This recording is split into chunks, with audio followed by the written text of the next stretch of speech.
Hai anak-anak hebat. Ketemu lagi dengan Umumba. Jangan lupa like dan subscribe ya. Terima kasih. Semangat pagi anak-anak hebat. Assalamualaikum warahmatullahi wabarakatuh. Hari ini kita akan mempelajari tema 4, subtema 1, pembelajaran yang ketiga. Seperti biasa, sebelum belajar, pastikan kalian sudah membantu orang tua dan sudah membaca doa. Sebelum kalian melanjutkan menonton video ini, silakan like dulu video ini dan berikan komentar dengan kata-kata yang baik dan sopan. Kemudian bagi kalian yang belum subscribe, silakan subscribe dulu dan nyalakan tombol lonceng agar kalian tidak ketinggalan video pembelajaran berikutnya. Oh iya anak-anak, setiap hari mari kita berdoa agar pandemi ini segera berakhir sehingga kita bisa belajar lagi di sekolah.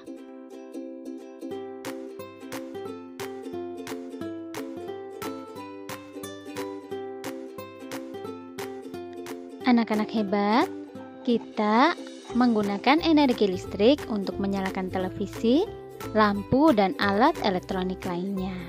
Nah, bagaimana energi listrik dari pembangkit listrik bisa sampai ke rumah kita? Kita akan mempelajarinya bersama-sama. Menyalurkan energi listrik. Bagaimana listrik sampai ke rumahmu? Listrik memiliki peran penting di era globalisasi. Tidak dapat dimungkiri bahwa globalisasi terjadi karena perkembangan teknologi di berbagai bidang yang didukung oleh peran listrik sebagai sumber energi di dalamnya. Listrik dapat dihasilkan dengan memanfaatkan sumber energi yang tersedia di alam, seperti aliran air sungai atau PLTA, panas bumi, dan aliran angin. Setelah energi listrik dihasilkan di pusat pembangkit, energi listrik tersebut kemudian dinaikkan tegangannya oleh transformator penaik tegangan hingga 500 kV.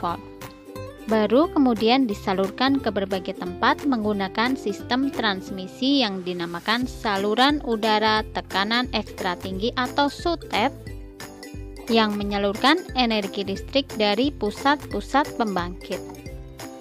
Setelah melalui SUTET yang melintasi wilayah pegunungan atau hutan-hutan, energi listrik kemudian masuk ke gardu induk. Di gardu induk, energi listrik diturunkan tegangannya oleh transformator penurun tegangan menjadi tegangan menengah 20 kV. Kemudian, energi listrik disalurkan ke gardu-gardu distribusi dan diturunkan kembali tegangannya dalam gardu distribusi menjadi tegangan rendah 220 volt. Tegangan sebesar ini sudah sesuai dengan kebutuhan rumah tangga. Akhirnya energi listrik disalurkan ke rumah-rumah warga. Nah, salah satunya ke rumah kalian. Dengan adanya listrik, kini masyarakat dapat mengakses informasi yang berasal dari berbagai belahan dunia.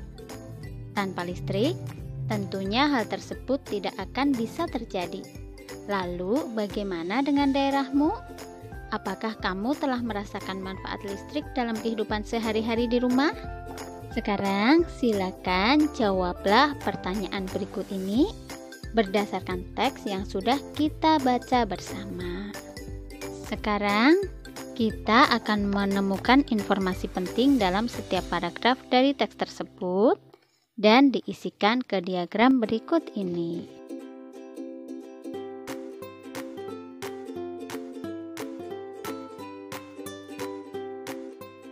Anak-anak, berdasarkan bacaan tadi, bisa kita simpulkan bahwa komponen utama pada proses penyaluran energi listrik adalah sistem transmisi, sistem distribusi, serta transformator penaik dan penurun tegangan.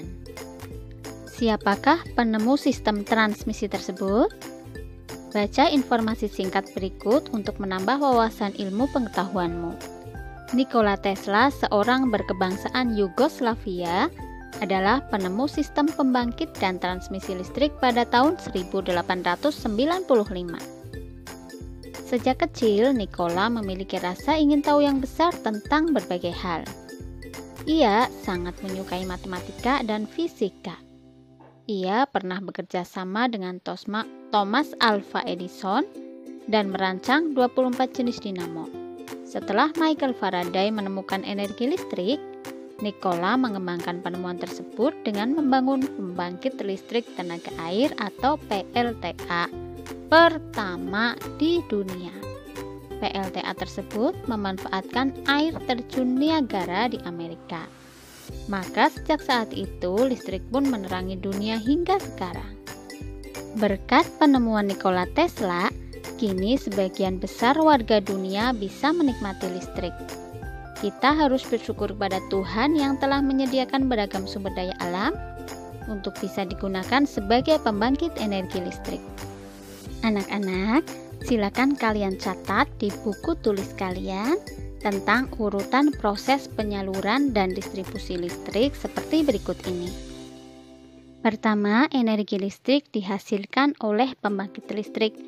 Ada PLTA, pembangkit listrik tenaga air, PLTU, pembangkit listrik tenaga uap, dan lain-lain.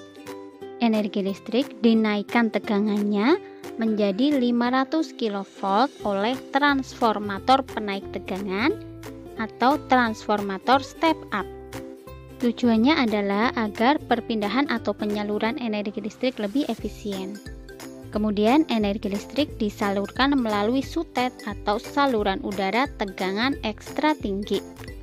Dari sutet, energi listrik disalurkan ke gardu induk.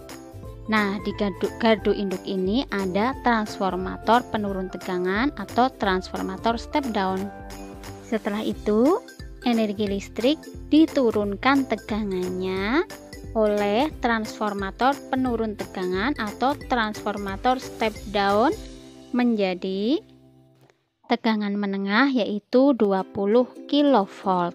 Kemudian energi listrik disalurkan kembali ke gardu-gardu distribusi dan diturunkan tegangannya kembali menjadi 220 volt atau tegangan rendah. Nah, setelah ini baru disalurkan ke rumah-rumah penduduk. Jadi rumah-rumah penduduk menggunakan tegangan rendah yaitu 220 volt.